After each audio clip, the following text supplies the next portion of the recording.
আচ্ছা, আপনি কি এখন আমার ঘোমটাটা সরিয়ে আমাকে দেখবেন? এইভাবে বসে থাকতে আমার অনেক বেশি বিরক্ত লাগতেছে আর গরম লাগতেছে। বাহ, ইস, মনটা পুরো খুশি হয়ে গেল। তোমার কণ্ঠটা পুরো বাচ্চা বাচ্চা, আমার খুব পছন্দ হয়েছে। ডোন্ট ওয়ারি, আমি এখনই তোমার ঘোমটাটা তুলে দিচ্ছি। বিসমিল্লাহির রহমানির রহিম। এই বাবু, কি ব্যাপার, তুমি এখানে কি করছো?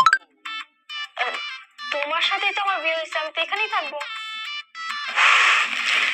দেখো বাবু, এটা মজা করার সময় না, আর মজা করার জায়গাও না, এটা বাসর ঘর, বড়দের জায়গা। তুমি এটা বুঝবা না, চকলেট খাবো তাই না? সমস্যা নাই, বাইরে কি আমি তোমাকে চকলেট কিনে দিব? হ্যাঁ, বুঝতে পেরেছি।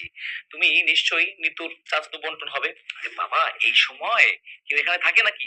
নিশ্চিত তোমার বাবা মা তোমাকে খুঁজতেছে। যাও, গিয়ে নিতুকে পাঠিয়ে দাও, বলো দুলাভাই অপেক্ষা করতেছে, যাও।